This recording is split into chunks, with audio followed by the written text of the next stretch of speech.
Have you ever stopped to think about how a single idea can completely reshape the world? Well, in this explainer, we're going to trace one of the most powerful ideas in human history across 500 years. We'll see how it started quietly in the minds of a few thinkers and ended up building and destroying entire empires. So, let's just dive right in. The world we live in today, with ideas like democracy and human rights, that stuff didn't just pop into existence. It was fought for, and it all kicked off with a massive shift in how people saw themselves and their place in the universe. This is the story of that journey.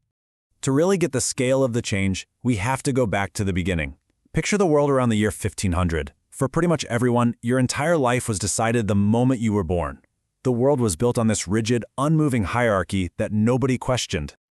And this social ladder, it wasn't just a social structure. People believed it was literally ordained by God. At the very, very top, you had the monarch. Below them, you had the nobles, who owned almost all the land and wealth. Then came this tiny sliver of merchants and craftsmen. And way down at the bottom, well, that was just about everybody else. Peasants and serfs who were basically tied to the land they worked with zero freedom or any real hope of climbing that ladder. For hundreds of years, that was just the way things were. But then, something started to shift. A new way of thinking began to ripple across Europe. It was a philosophy that didn't put its faith in kings or tradition, but in the power of the human mind. And that was the spark that would light the fire. It was called the Enlightenment. And really, it was a revolution in people's minds long before it became a revolution in the streets.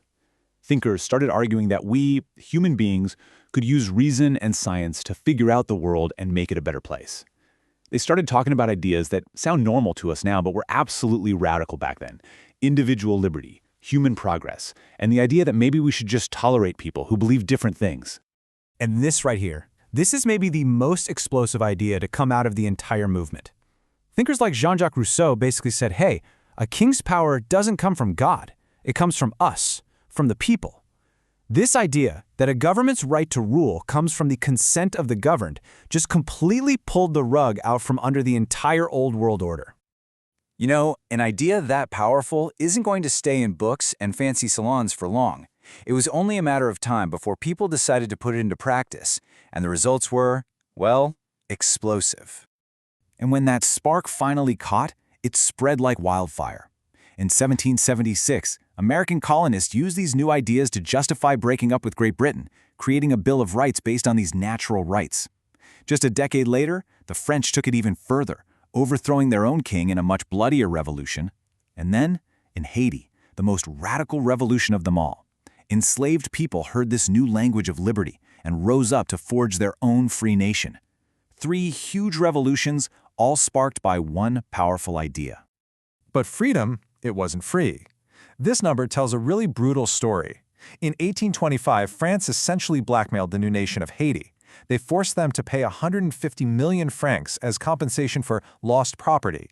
And by property, they meant the enslaved human beings that the French slaveholders had lost. This insane debt absolutely crushed Haiti's economy for more than 100 years.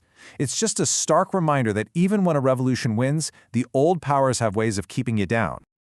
So the world that emerges from all this fire and upheaval, well, it's complicated.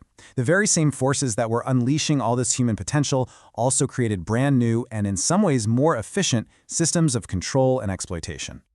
I mean, just look at the Industrial Revolution, which, by the way, was a direct result of this Enlightenment faith in science and progress. On one hand, you get amazing technology, unimaginable new wealth, and the rise of a middle class that was based on what you could do, not who your parents were. But on the other side of the coin, it came at a horrific human cost. You had workers, including little kids, being horribly exploited in dangerous factories with basically no rights at all. So progress for some was an absolute nightmare for many others. And this is where the story takes its darkest twist. That very same idea of progress, this belief that some cultures were more rational or superior, got turned into a weapon. European powers started to see it as their duty, their right to go out and civilize the rest of the planet. This quote from Richard Hakluyt just captures the mindset perfectly. He's basically framing colonization as a fair trade. We'll give you our science and our religion, he argued, and in return, you just give us your labor and all your natural resources. This idea of a civilizing mission became the go-to justification for a whole new and aggressive era of colonialism. And this way of thinking really hit its peak in the late 1800s with what's known as the Scramble for Africa. European nations, armed with all their new industrial tech, literally carved up the continent. And let's be clear, it wasn't for progress, it was for raw materials and cheap labor. They propped it all up with fake sciences like scientific racism to create these phony hierarchies that made them feel justified. And the most horrific example? King Leopold of Belgium's personal colony in the Congo, where millions of people died in the brutal extraction of rubber and ivory. This was the Enlightenment's darkest, most twisted legacy. But here's the thing about an idea as powerful as liberty. You can't keep it contained. Eventually, the very people who were being colonized and oppressed started to pick up that same language of rights and turn it back on their masters like a weapon. The big turning point really came after World War II. The Allied leaders, fighting against fascism, they signed something called the Atlantic Charter. It promised the right of all peoples to choose the form of government under which they will live. Well, people in colonies all over the world heard that and basically said, okay, that promise applies to us too. And just like that, the fight was on. From the independence movement in India to anti-colonial leaders across Africa, people started using the West's own vocabulary, liberty, self-determination, natural rights, to demand their freedom. And right here at home, the U.S. civil rights movement used that exact same moral and philosophical playbook to challenge a system that denied them their basic rights as citizens. And then, in 1963, standing right there at the Lincoln Memorial, Martin Luther King Jr. brought that 200-year-old idea full circle. His dream was the ultimate expression of the Enlightenment's original promise, that the rights to life, liberty, and the pursuit of happiness belong to everyone, no matter who they are or where they were born. It was the serf's dream, finally being claimed by all. So, here we are, 500 years later.